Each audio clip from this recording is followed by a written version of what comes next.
नहीं, मैं सोने का नहीं बन सकता। मुझे सोने का नहीं बनना, बचाओ मुझे। इंसान जो बोता है वही काटता है सामंत, किंतु अभी भी समय, तुम अपने श्राप से मुक्त हो सकते हो। मुझे बताओ कि मत्स्यगंधा कहाँ है? मत्स्यगंधा मुझे श्राप देखे दक्षिण मुखी शंख के साथ अदृश्य हो गई।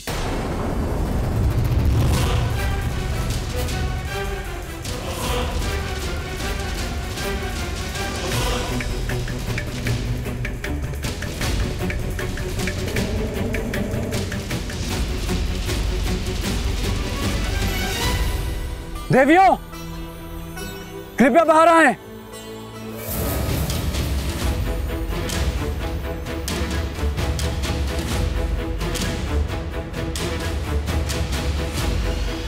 क्या हुआ राजन? देवियों, कृपया देवी मत्स्यगंधा को बुलाएं। मत्स्यगंधा यहाँ कहाँ है? यहाँ नहीं है? नहीं। और वहां भी नहीं है। सामंत के अनुसार वो उसे श्राप देकर कहीं अदृश्य हो गई, और मुझे लगा कि वो यहां अपने लोग वापस आई होंगे, और शंख ने उसकी रक्षा की, और उन्हें इस जगह के अलावा और कहां ले जा सकता है? मुझे तो लग रहा है कि वो दोनों किसी संकट में तो नहीं।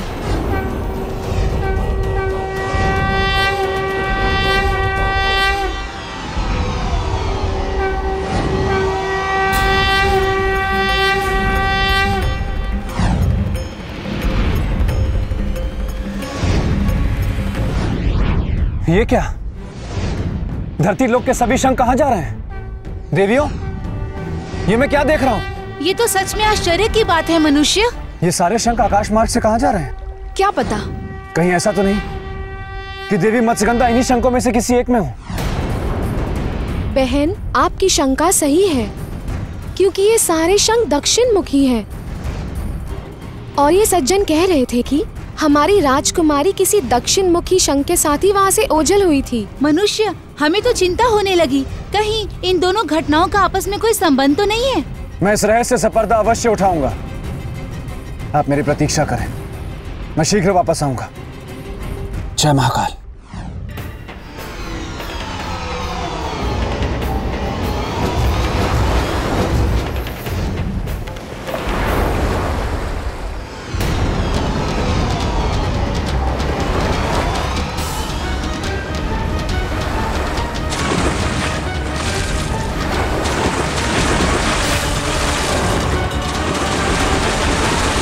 ये तो मैं पहली बार देख रहा हूं। ये सारे शंख जो एक बार समुद्र से बाहर आ गए, वो पुनः समुद्र में वापस लौट रहे हैं।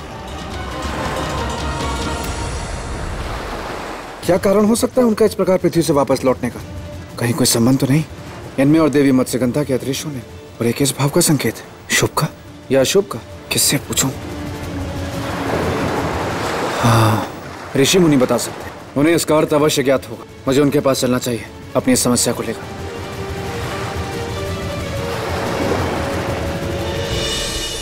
भगवान विष्णु के कर कमलों में सदा पाए जाने वाले दक्षिण मुखी शंख गए तो कहां गए, क्यों गए? कारण किसी को ज्ञात नहीं। मुझे ज्ञात है ऋषिगण। कौन हो तुम वत्स? प्रणाम ऋषिगण, मैं राजा भोज हूं। पर तुम्हें कैसे पता सारे शंखों के बारे में? क्योंकि मैंने उन्हें जाते हुए देखा है। कहां? समुद्र में। समुद्र में? हाँ ऋषिगण, मैंने उन सारे शंखों को समुद्र में जाते हुए देखा है। इसका अर्थ है कि संपूर्ण शंख लोक वापस चले गए। उनका अचानक से शंख लोक वापस जाने का क्या कारण हो सकता है ऋषियों? कारण तो वहां के क्रियाकलापों को देखने के बाद ही पता चलेगा। तो कृपया देखें ऋषिवर और पता लगाएं इस कारण का, क्योंकि इस समस्या के समाधान के लिए उस कारण का जानना अति आवश्यक है।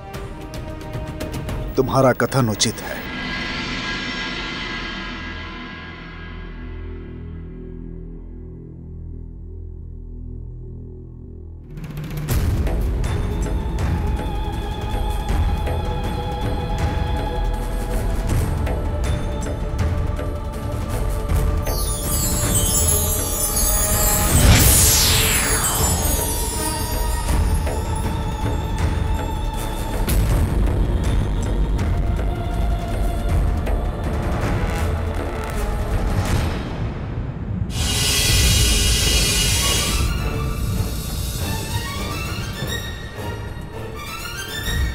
किसने बुलाया हमें यहाँ पे?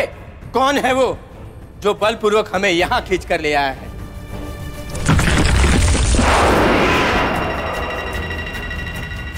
मैं लाया हूं तुम लोगों को यहां अपनी आसुरी शक्ति से खींचकर। कौन हो तुम? देता हूं परिचय।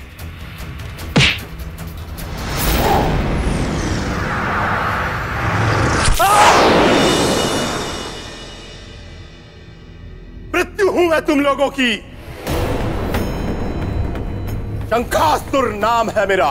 क्यों आए हो यहाँ हमारे शंखलोक में? क्योंकि शंखलोक का अधिकारी हूं मैं। अब केवल मेरा अधिकार होगा तुम्हारे शंखलोक पर, और शीघ्र ही तीनों लोकों को मैं अपने अधिकार में कर लूंगा और बन जाऊंगा संपूर्ण ब्रह्मांड का स्वामी। देवताओं से लेकर मनुष्य तक सबके सब मेरे दास होंगे। इसलिए संपूर्ण ब्रह्मांड के स्वामी से प्रसन्न नहीं, उसकी आज्ञा का पालन करना सीखो। असुर सैनिकों, बंदी बना लो इन सबको।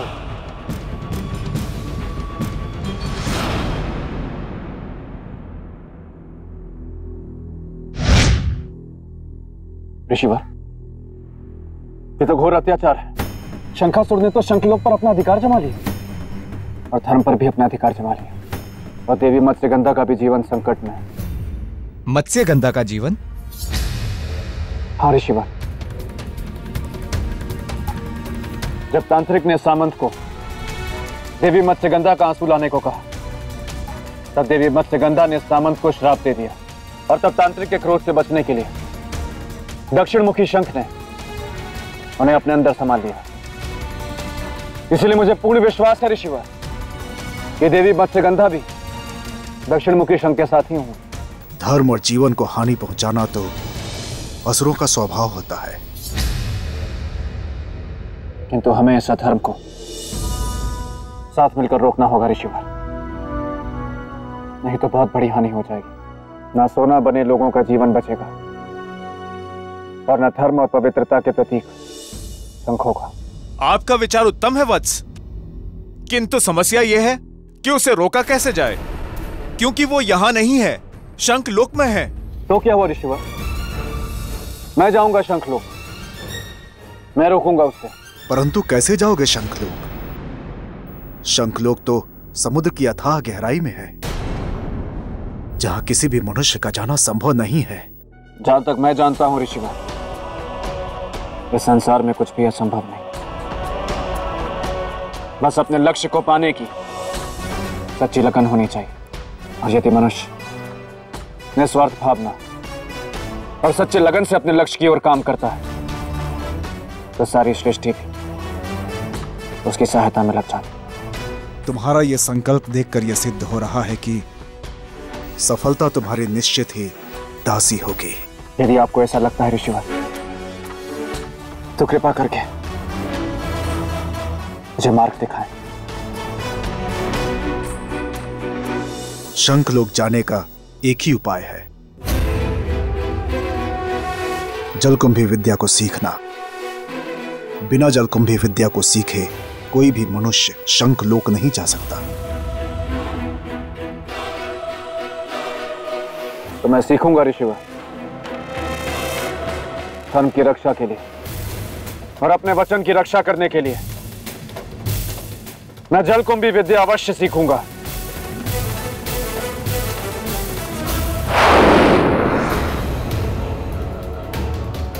मित्र, बाहर जाने का मार्ग भी नहीं मिल रहा,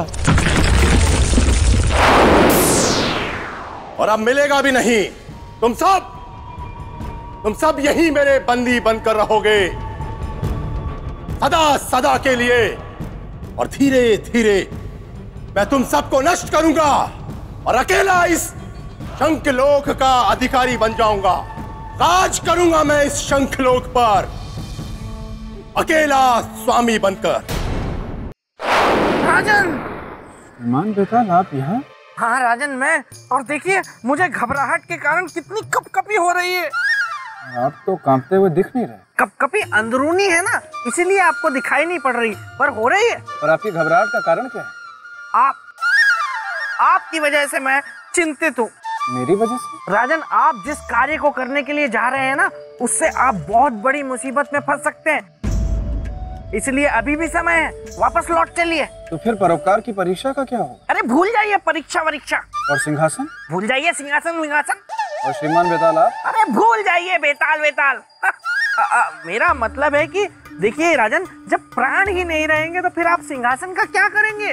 नहीं श्रीमान बेताल, जिस परोपकार को करने का बीड़ा मैंने उठाया, जब तक उसे पूरा नहीं कर लेता तब तक मैं वापस नहीं जाऊंगा। अच्छा, मुझे अनुमति दीजिए। जय महाकाल। लेकिन बहुत ही जिद्दी है राजन, महाहठी। लेकिन मैं भी कम नहीं हूँ। ये डाल डाल तो मैं पात पात। मैं भी देखता हूँ मेरे होते ये कैसे पहुँचते हैं सिंहासन तक। तुम जिस विद्या को सीखने के लिए इतने आतुर हो, वह विद्या कितनी दुर्लभ है। उस विद्या की दुर्लभता ही है कि अब तक के सृष्टि में उस विद्या को केवल 2 ही व्यक्ति सीख पाए हैं। ऋषिवर, चाहे यह विद्या कितनी भी दुर्लभ क्यों ना हो, इसे मैं सीखूंगा अवश्य। लेकिन इस महान विद्या को सीखने से पहले मैं उन 2 महान विभूतियों का नाम जानना चाहूंगा जो ये विद्या जानते थे, ताकि इस ज्ञान की प्रक्रिया को प्रारंभ करने से पहले उन्हें नमन कर सकूं, उनका आशीर्वाद ले सकूं। कृपया मुझे उनका नाम बताएं ऋषि। राजन, एक तो लंकापति रावण और दूसरा दुर्योधन। दुर्योधन इस विद्या को जानने के कारण ही महाभारत के युद्ध के अंतिम दिन तालाब के जल के अंदर छिप गया था। उन 2 महान ज्ञानियों को मेरा नमन। हाँ वत्स, एक बात और जिसके बारे में मैं विशेष रूप से तुमसे उल्लेख करना चाहता हूं। क्या गुरुदेव? इस विद्या को सीखने की कुछ शर्तें हैं। बताइए। यदि कोई भी व्यक्ति इस विद्या को सीखना चाहता है तो उसके अंदर तनिक भी स्वार्थ की भावना ना हो और परोपकार की भावना से वो ओतप्रोत हो। यदि इन दोनों में से किसी में भी थोड़ी भी कमी हुई तो उसका जीवन संकट में पड़ सकता है। ऋषिवर, यदि किसी के प्राणों की रक्षा करने के लिए मुझे अपने प्राण भी गंवाने पड़े, मुझे तनिक भी चिंता नहीं। और रही निस्वार्थ परोपकार की भावना की बात, तो उसका प्रमाण मेरे कर्म देंगे, मेरी वाणी में। अब जलकुंभी विद्या सिखाने की तैयारी कीजिए।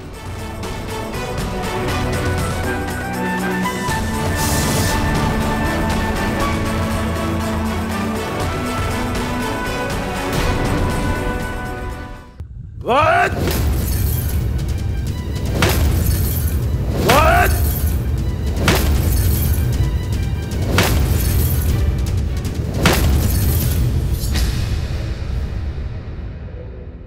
बस अंत के लिए केवल एक शंख, अर्थात इधर एक का अंत और उधर तीनों लोकों में विजय का आरंभ।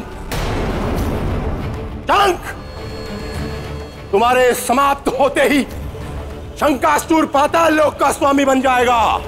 विजय पथ पर एक पग आगे बढ़ जाएगा शंकासुर।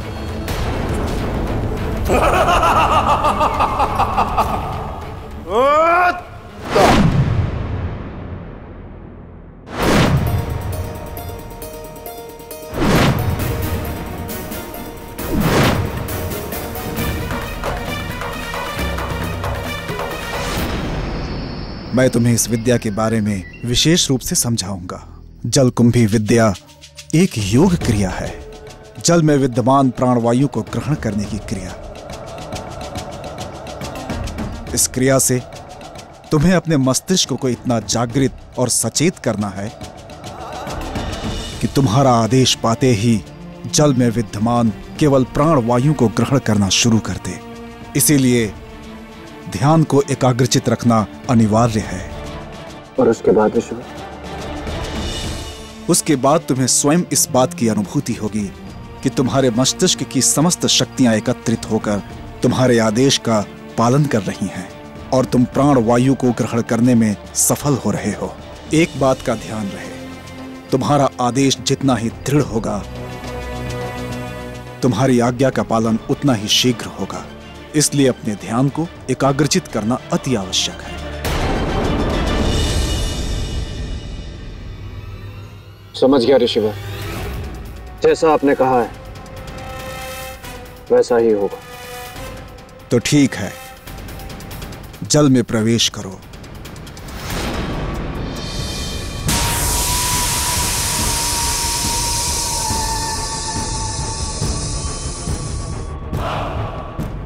मूर्ख शंख! शंखासुर कल बल छल सब जानता है, उससे बचना कठिन ही नहीं असंभव है। अब देख मैं तेरी कैसी दुर्गति करता हूं। शंखासुर, शंखासुर, शंखासुर, शंखासुर।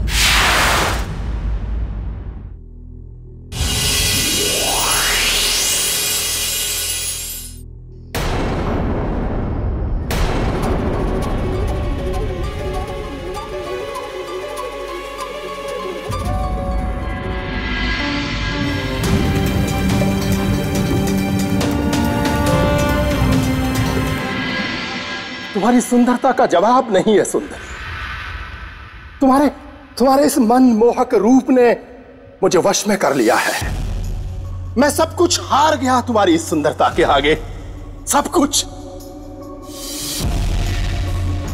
तुम अवश्य मत से गंदा ही हो। सही पहचाना। मैं जानता था कि इतनी रूप सी मत से गंदा ही हो सकती है, अन्य को ही नहीं। इसलिए अब यह सर्वशक्तिमान शंखासुर तुम्हें अपनी पटरानी बनाने का गौरव प्रदान करता है। चलो आओ, हम विवाह सूत्र में बंधे। शंखासुर, जल परियां विवाह नहीं करती। परंतु क्यों? विवाह क्यों नहीं करती? क्योंकि हम विष्णु भगवान के मत्स्य अवतार को ही अपने पति के रूप में स्वीकार करती है और उन्हीं को ही समर्पित है। विष्णु और तुम्हारे पति के रूप में? छी छी छी छी छी छी। ऐसा क्या है उसमें मत्स्य गंधा? उनमें वो शक्ति है कि जिनके कारण आज हमारा इस संसार में अस्तित्व है। उन्होंने ही मत्स्य अवतार लेकर हमारी रक्षा की थी। यदि वो ना होते तो आज हमारा कोई अस्तित्व ना होता। शंखासुर, अब रक्षा की चिंता ना करे सुंदरी। अब आज से ये सर्वशक्तिमान शंखासुर है तुम्हारी रक्षा के लिए।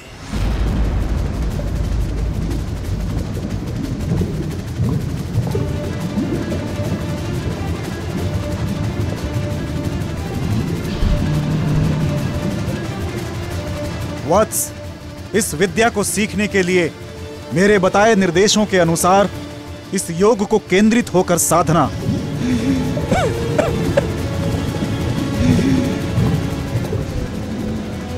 जल में विद्यमान प्राणवायु को ग्रहण करने की चेष्टा करो वत्स।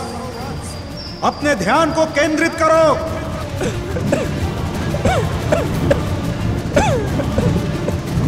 ध्यान को अन्यत्र भटकने मत दो। यूं समझो तुम जल के अंदर नहीं हो।